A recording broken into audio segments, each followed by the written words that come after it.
माझ्यासारख्या अनेकांनी युरोपची तुझ्याबरोबर समजा टूर केली आणि जी नेहमीची ठिकाणं आहेत, इटली आहे, इंग्लंड आहे, स्वित्झर्लंड आहे, ऑस्ट्रिया आहे, ही सगळी आम्ही तुझ्याबरोबर बघितली की त्यानंतर मग आम्ही आमच्यासारख्या अनुभवी पर्यटकांसाठी तू युरोपचे वेगळे पर्याय असे काही म्हणजे निर्माण केलेले आहेत तर त्या संदर्भात हां.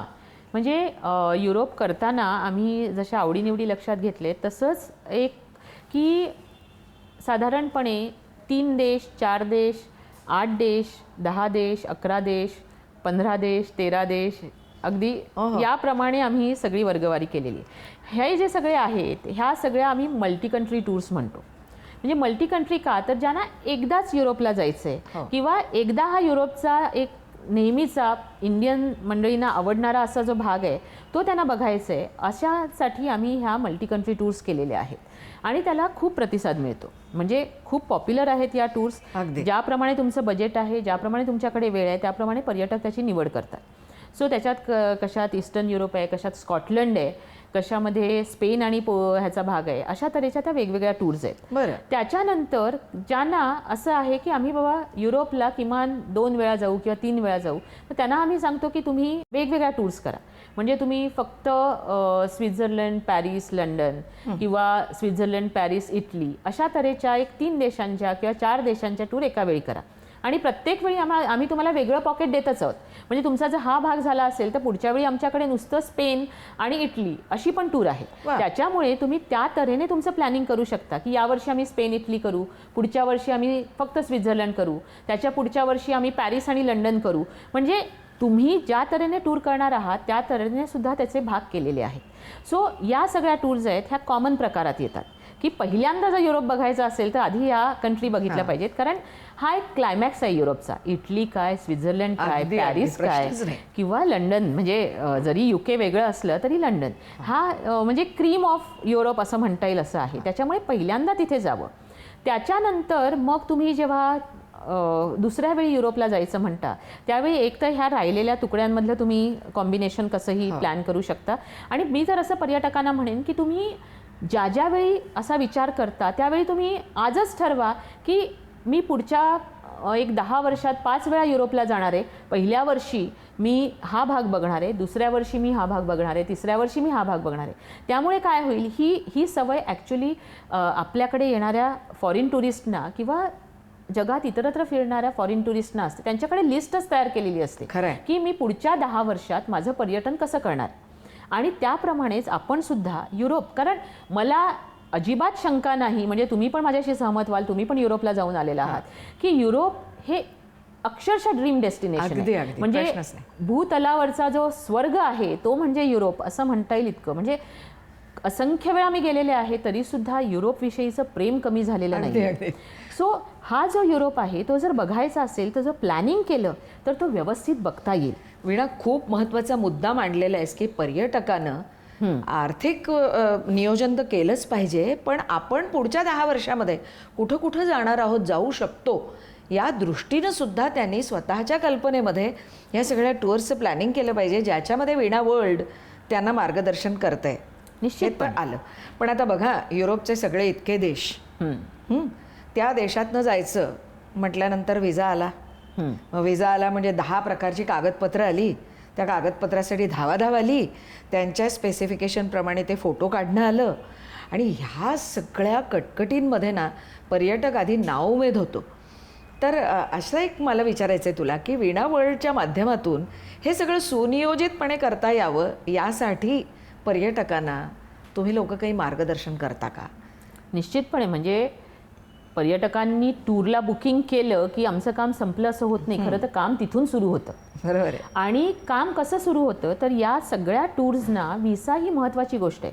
म्हणजे आत्ता ज्या मी तुम्हाला 10-15 देशांच्या ज्या टूर्स सांगितल्या त्याचबरोबर या टूर्स केल्यानंतर तुमच्याकडे ईस्टर्न युरोप आहे, स्कॅन्डिनेव्हिया आहे, त्याच्यानंतर मेडिटेरेनियन युरोप आहे किंवा आफ्रिकन साईडचा युरोप आहे, म्हणजे कॅसाब्लँका वगैरे ज्या ठिकाणी आहे, स्पेन, पोर्तुगाल, मोरोक्को, हे सगळे वेगवेगळे आहे, किंवा ग्रीस, टर्की आहे या साईडला.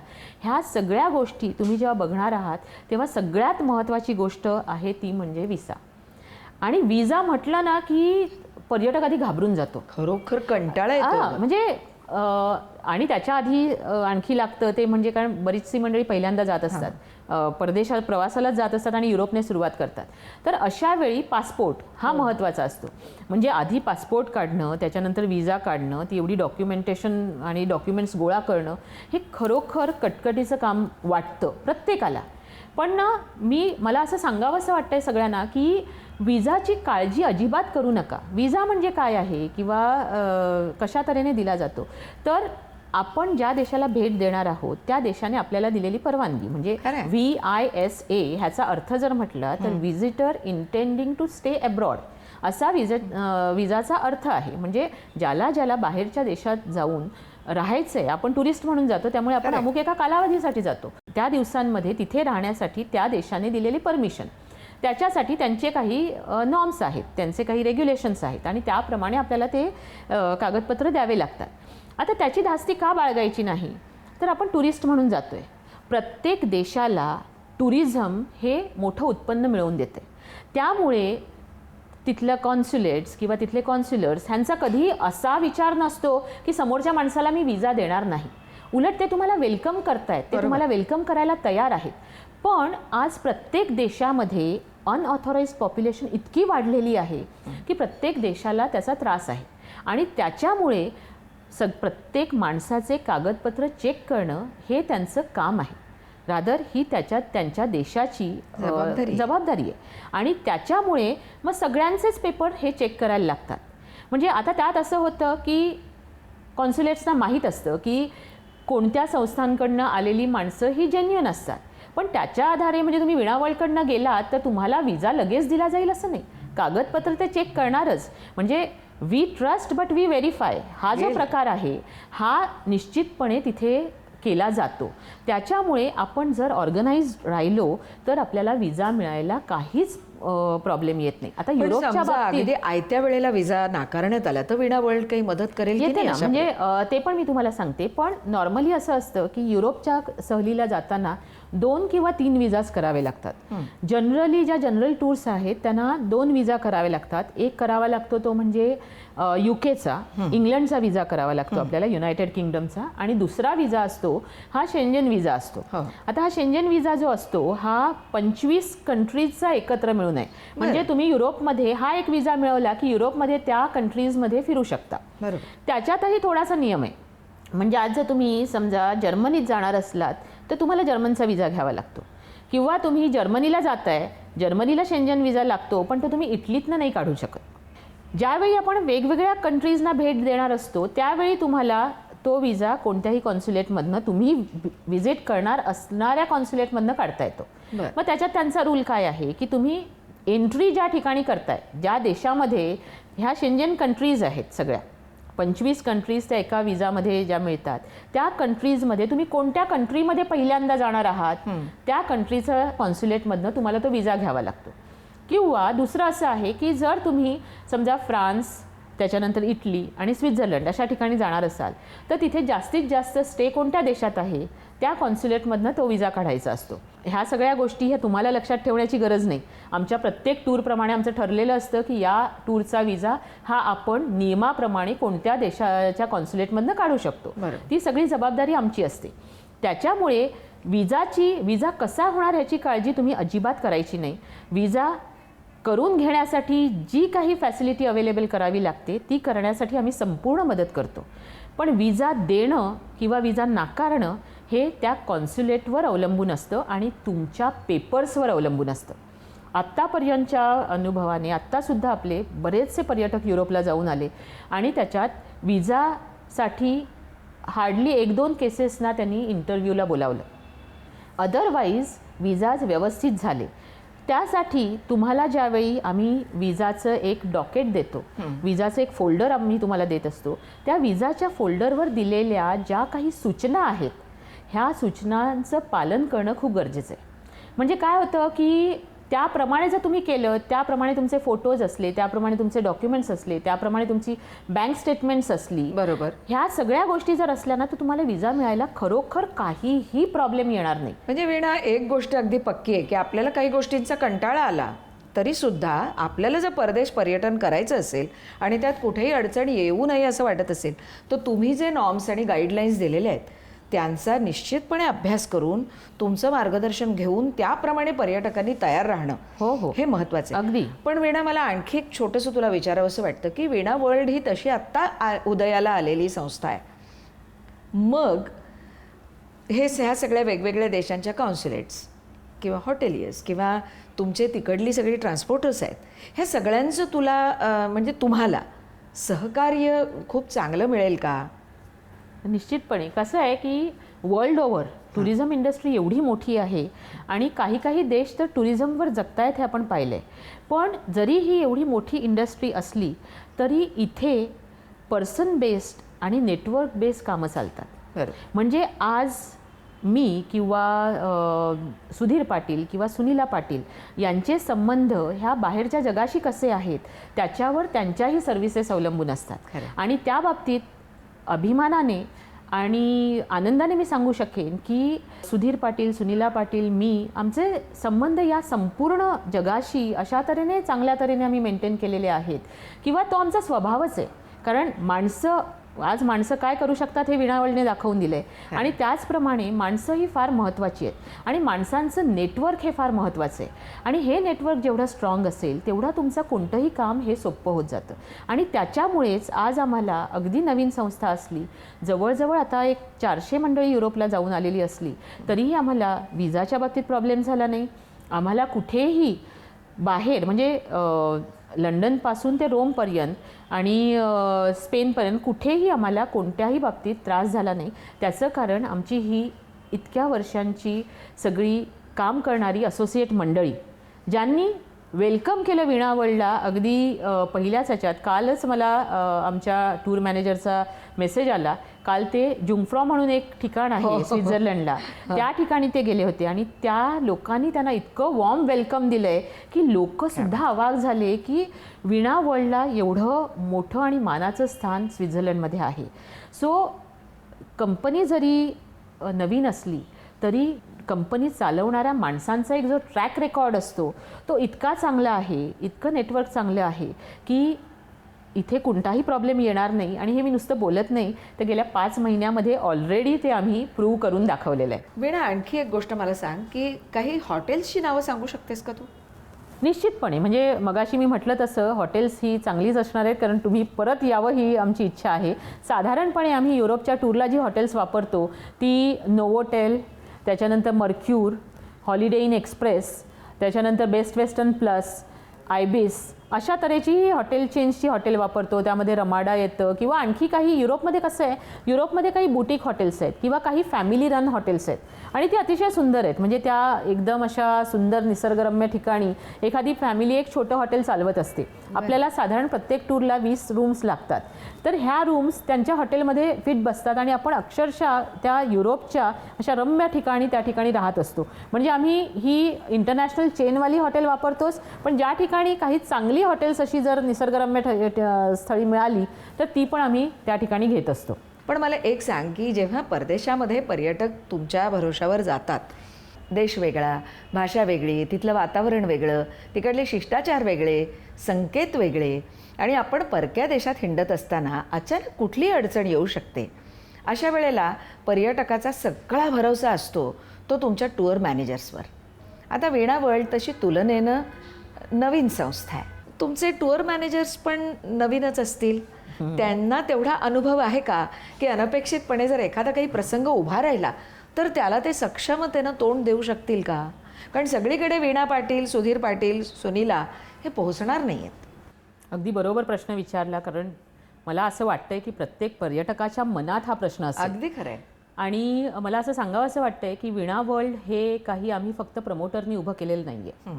म्हणजे ज्यावेळी आम्ही वीणा वर्ल्ड सुरू करायचं असं ज्यावेळी ठरवलं त्यावेळी माझ्या मागे होती जवळजवळ म्हणजे पहिल्या फेरीमध्ये 50 लोकांची टीम आणि त्याच्यानंतर 120 मुलांची टीम, ज्यांनी आम्ही सगळ्यांनी मिळून एकत्र काम केलं. त्याच्यामध्ये ऑफिसमधली सगळी आमची कलिग मंडळी होती आणि त्याचबरोबर टूर मॅनेजर मंडळीसुद्धा होती. आणि त्याच्यामुळे त्यांना अनुभव आहे. आणि आज आमच्याकडे जवळजवळ 70 टूर मॅनेजर्स आहेत आणि जी संख्या आत्ता साधारण 130 ते 135 पर्यंत जाईल साधारण फेब्रुवारीपर्यंत. आणि हे सगळे जे टूर मॅनेजर्स आहेत ते एका कल्चरमध्ये आहेत आणि त्यांचं सतत ट्रेनिंग, त्यांचं सतत त्यांच्याशी संवाद हा आमचा सुरू असतो.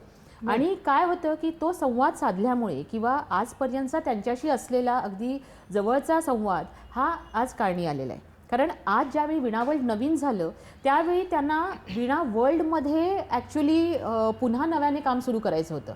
पण इतक्या सहजतेने त्यांनी ते केलं कारण ही कंपनी उभारण्यामध्ये ह्या सगळ्यांचा म्हणजे ऑफिस कलिग्सचा आणि टूर मॅनेजरचा वाटा आहे.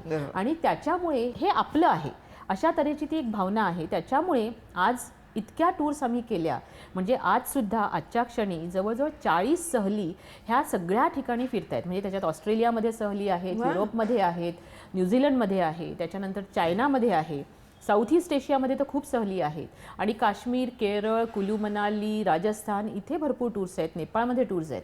ह्या सगळ्या टूर्स करणारी ही पर्यटकांना सतत चांगल्या तऱ्हेने मार्गदर्शन करणारी जी टूर मॅनेजर मंडळी आहेत ही सगळी एका मुशीतनं तयार झालेली आहेत आणि ज्यांच्याशी गेल्या अनेक वर्षांचा माझा संबंध आहे, ज्यांना ट्रेन करण्यामध्ये महत्त्वाचा वाटा आहे आणि एक वेगळी रिलेशनशिप आहे की हे सगळं आपल्याला करायचं आहे. आणि मुख्य म्हणजे काय आहे की जे आम्ही सगळं करत असतो त्याच्यात सहलीवर गेलेल्या पर्यटकाला तो आनंद मिळवून देणं हे महत्त्वाचं काम असतं. आणि त्याच्यामुळे आज तुम्हाला सांगते ना की वीणा वर्ल्ड सुरू झाल्यानंतर आमच्याकडे सेंट्रल रिझर्वेशन मॅनेजमेंट सिस्टीम नव्हती, ERP सिस्टीम नव्हती. त्याच्यानंतर सगळ्या प्रोसेसेस, कारण आम्ही काहीच बरोबर घेऊन आलो नाही, सगळ्या प्रोसेसेस नवीन. म्हणजे लोकांना आश्चर्य वाटायचं की तुमच्याकडे डेटा कसा नाही आमचा, म्हणजे येऊन म्हणायचं नाही तुमच्या डेटामध्ये बघा. म्हटलं आम्ही काहीच घेऊन आलेलो नाही आहोत. आता हा डेटा हा आमचा नव्याने आम्ही क्रिएट करणार आहोत वीणा वर्ल्डमध्ये. त्याच्यामुळे हे सगळं नवीन असताना सुद्धा हे म्हणजे असं झालं की आम्ही राजस्थानच्या 8 सहली लावल्या होत्या किंवा साऊथ ईस्ट एशियाच्या आम्ही फक्त 50 सहली लावल्या होत्या मार्चपर्यंत. राजस्थानच्या आम्हाला 75 सहली कराव्या लागल्या पर्यटकांच्या डिमांडमुळे. साऊथ ईस्ट एशियाच्या 51च्या आम्हाला 141 सहली कराव्या लागल्या. ही जी पर्यटकांची डिमांड आहे ना त्याच्यामुळे आमचं इन्फ्रास्ट्रक्चर हल्लं ना की आम्ही तयार नव्हतो एवढ्या ह्याला. पण बिझनेसमध्ये आल्यानंतर त्या येणाऱ्या बुकिंगलाही नाही म्हणणं बरोबर नाही. त्याच्यामुळे आमचं असं होत होतं की बॅकस्टेजला प्रचंड घडामोडी ही कारण हल्लं ना सगळं. आणि त्याच्यानंतर मात्र नाटकाचा प्रयोग म्हणजे आमची सहल ही चांगलीच झाली पाहिजे, तिथे पर्यटकाला काहीही जाणवलं नाही पाहिजे अशा तऱ्हेने ती प्रत्येक सहल आम्ही यशस्वी करत घेतलो. आणि यामध्ये त्या प्रत्येकाने म्हणजे टूर मॅनेजर जनरली असं असतं की तो येतो, त्याच्या सहलीची फाईल उचलतो आणि त्याच्यानंतर तो टूरला जातो. इथे हा जो टूर मॅनेजर आहे वीणा वर्ल्डचा हा आमच्या रोलवर आहे, म्हणजे तो असा फ्रीलान्सर नाही आहे. आणि तो त्याच्या टूरसाठी जे काही लागणार आहे त्याची आधीपासून तयारी करतो. म्हणजे इट इज नॉट लाईक की आला घेतलं चला ही लिस्ट आहे एका माणसांची, असं नाही आहे. तर त्याच्यामध्ये त्याचा जीव ओतलेला आहे आधीपासून. आणि त्याचा संवाद पर्यटकांशी सुद्धा टूरच्या आधीपासून सुरू होतो आणि मग तो टूरला जात असतो. त्याच्यामुळे एवढं सगळं बॅकस्टेजला जरी धावाधाव असली तरी प्रत्येक टूर ही चांगल्या तऱ्हेने यशस्वी झाली. ह्याला कारण होतं मनाने वीणा वर्ल्ड सोबत असलेला आमचा तो टूर मॅनेजर. म्हणजे युरोपच्याच बाबतीत सांगायचं म्हटलं तर कितीतरी नावं आहेत ज्यामध्ये विवेक कोचरेकर आहे, मेहुल घोसाळकर आहे, प्रशांत पोद्दार आहे, प्रशांत हंडोरे आहे, त्याच्यानंतर अशोक पेडणेकर आहे, सचिन मयेकर आहे, दीपिका कदम आहे. अनंत मंडळी आहेत की जी युरोपच्या सहली करणार आहेत आता आणि जी अगदी तावून सुलाखून त्यांना माहिती आहे की युरोपला जाणाऱ्या पर्यटकांना काय हवं असतं, युरोपमधल्या तिथल्या. कारण नुसतं पर्यटकांकडे बघून चालत नाही, तर तुम्हाला त्या ड्रायव्हरशी समजून घ्यावं लागतं, त्याला समजावून सांगावं लागतं. तुम्हाला तुमच्या सप्लायर बरोबर कॉर्डियल रिलेशन्स मेंटेन करावे लागतात. तुम्हाला कुठे जर अडचण आली तर तुम्हाला त्याप्रमाणे सगळ्या म्हणजे एक डिसिजन मेकिंग जे असतं हे ह्या टूर मॅनेजर्सच्या बाबतीत खूप महत्त्वाचं असतं. कारण टूर आखलेली असते त्याप्रमाणे जेव्हा टूर होते ना त्यावेळी तर काय म्हणजे ते त्यांचं कर्तव्यच असतं. पण ज्यावेळी काहीतरी एखादी अडचण येते त्यावेळी त्याचा कस लागतो. आणि मला 100% गॅरंटी आहे की ही मंडळी त्यावेळी अगदी जो अचूक निर्णय आहे तोच घेणार, लागलीच घेणार आणि त्याप्रमाणे ते कोणतीही सिच्युएशन आली तरी त्यातून पर्यटकांना बाहेर काढणार.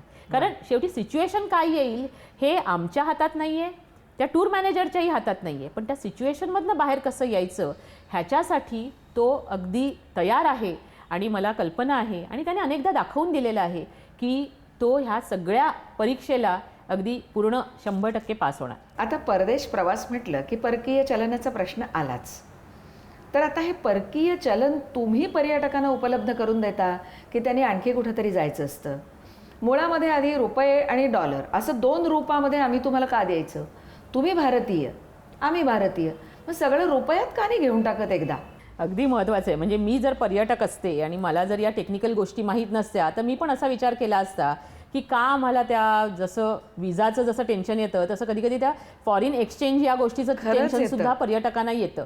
तर मला म्हणजे पर्यटकांना सांगायचं आहे की बाबा का अशा तऱ्हेने ती किंमत असते. एक म्हणजे कोणत्याही परदेश प्रवासाला जायचं असेल तर त्याच्या सहलीचा खर्च हा 2 गोष्टींमध्ये डिवाईड केलेला असतो. एक इंडियन रुपीजमध्ये आणि दुसरा त्या देशाच्या करन्सीप्रमाणे. म्हणजे आता युरोपचा विचार केला तर युरोमध्ये आहे, साऊथ ईस्ट एशिया अमेरिका घेतला तर US डॉलरमध्ये असतो, ऑस्ट्रेलिया घेतला तर ऑस्ट्रेलियन डॉलरमध्ये असतो. असा तो खर्च डिवाईड केलेला असतो. तो एवढ्याचसाठी असतो की यामध्ये ॲक्च्युली आपल्या गव्हर्नमेंटचे रूल्स अँड रेग्युलेशनसुद्धा इन्क्लूड आहेत. आणि दुसरं म्हणजे ज्या गोष्टींचा खर्च आम्ही भारतीय रुपयांमध्ये करतो, म्हणजे ज्यामध्ये तुमचं विमानाचं तिकीट येतं, तुमचं विजाच्या फीज येतात, या सगळ्या गोष्टी ह्या इंडियन रुपीजमध्ये कलेक्ट केल्या जातात तुमच्याकडनं. त्याच्यामुळे तो जो खर्च असतो हा सगळा भारतीय रुपयांमध्ये तुमच्याकडनं घेतला जातो. आणि दुसरे जे पैसे असतात जे युरो किंवा डॉलर किंवा ऑस्ट्रेलियन डॉलर यामध्ये असतात, हे सगळे पैसे हे तिथल्या खर्चाचे असतात. कारण ज्यावेळी तुम्ही त्या भूमीवर पाय ठेवता त्या वेळेपासून तुम्ही परत रिटर्नच्या विमानात बसेपर्यंत तुमचा जो सगळा खर्च असतो, म्हणजे तिथलं तुमचं हॉटेलमध्ये राहणं, तुमचं भोजन, तुमचं साईट सीईंग, तुमचं बसेस, हा सगळा खर्च किंवा मोठमोठी साईट सीईंग्स असतात. म्हणजे युरोपचा विचार केला तर तुमच्याकडे जुमफ्रॉ असतं, त्याच्यानंतर माउंट इटलिस शो म्हणजे कॅबरे शो आहे किंवा माउंट इटलिस आहे, हे सगळे खर्च हे त्या करन्सीमध्ये करावे लागतात. बरोबर. आणि हल्ली सगळ्यांनाच म्हणजे तसं नॉलेज आहे किंवा सगळ्यांना ज्ञात आहे की तिथले लोक भारतीय रुपये घेत नाहीत आपल्याकडनं. त्यांना हे पैसे हे युरोमध्येच द्यावे लागतात. आणि मग ते युरोमध्ये द्यायचे असले किंवा काही टूर्सना अमेरिकनमध्ये द्यायचे असले तर ते तुमच्याकडनं सुद्धा इथे त्याच करन्सीमध्ये घेतले जातात. आणि त्या करन्सीमध्ये घेण्यासाठी मग काय करावं लागतं तर तुम्हाला आयदर तुमच्याकडे तुम्ही कुठून परचेस केलेले युरो किंवा डॉलर्स असतील तर ते तुम्हाला आमच्याकडे आणून भरावे लागतात. तुम्हाला जर तसं काही माध्यम नसेल तर आम्ही तुम्हाला रेकमेंड करू शकतो की तुम्ही कोणत्या फॉरेन एक्सचेंज डीलरकडे जा. कारण रिझर्व्ह बँक ऑफ इंडियाने अशी अनेक आउटलेट्स निर्माण केलेली आहेत की जिथे मनी चेंजर्स म्हणून ज्यांना म्हटलं जातं एक जनरल लँग्वेजमध्ये, की मनी चेंजर्सकडे जाऊन तुम्ही भारतीय रुपये देऊन त्यांच्याकडनं युरोज घेऊ शकता किंवा डॉलर्स घेऊ शकता. आणि मग हे डॉलर्स तुम्ही आमच्याकडे आणून देऊ शकता.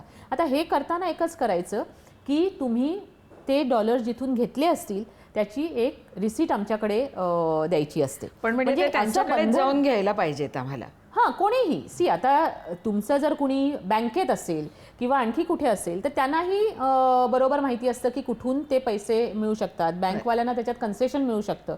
सो अशा कोणत्याही वैध मार्गाने तुम्ही हे फॉरेन एक्सचेंज घेऊ शकता आणि ते आमच्याकडे भरू शकता. आता तुमचा प्रश्न होता की आम्ही भारतीय तुम्ही भारतीय का भारतीय रुपयांमध्ये एकदा तुम्हाला रुपयात दिलं की सुटलो ना. तसंही तुम्ही करू शकता. त्याच्यात रिस्क आम्हाला असते थोडी, कारण भारतीय रुपयांमध्ये घेतल्यानंतर जर डॉलर वर खाली झाला तर त्याच्यामुळे आम्हाला प्रॉब्लेम होऊ शकतो. त्याच्यामुळे हे सगळ्यांसाठीच चांगलं आहे. तुम्ही तसे भरू शकता. त्या दिवसाचा जो रॅक रेट आहे त्याच्याप्रमाणे तुम्ही इंडियन रुपीज भरू शकता आणि मग आम्ही त्याचं कन्व्हर्जन करून घेऊ शकतो. पण त्याच्यापेक्षा बऱ्याच जणांकडे असे म्हणजे मागच्या टूरमधले राहिलेले किंवा असे जे असतात त्याचाही उपयोग तुम्ही करून घेऊ शकता. आणि त्याच्यामुळे आम्ही तुम्हाला कोणतंही बंधन असं ठेवत नाही की तुम्ही आमच्याचकडनं घ्यायला पाहिजे.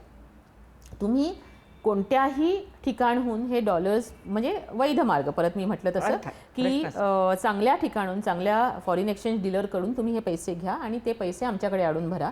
साधारणपणे 1 महिना आधी तुम्हाला सहलीचं बॅलन्स पेमेंट करावं लागतं. पहिल्यांदा तुम्हाला बुकिंगच्या वेळी त्या टूरप्रमाणे म्हणजे त्या टूरची कॉस्ट जशी असेल त्याप्रमाणे 20,000पासून 60,000पर्यंत, जर अगदीच 5 लाखाच्या वर टूरची कॉस्ट असली तर 60,000पर्यंत पैसे हे तुम्हाला त्या म्हणजे बुकिंगच्या वेळी भरावे लागतात. आणि 1 महिना आधी तुम्हाला बाकीचं सगळं बॅलन्स पेमेंट हे करावं लागतं. म्हणजे त्या दृष्टीने आर्थिक नियोजनही करतात. अगदी. म्हणजे एक पर्यटकांनी मला असं वाटतं की लक्षात घ्यायला पाहिजे की रुपये आणि ही जी तुमची विभागणी आहे ती अपरिहार्य आहे अगदी आणि ती सगळ्यांच्याच सोयीसाठी बरोबर. ही आपल्याला मान्य करायलाच पाहिजे.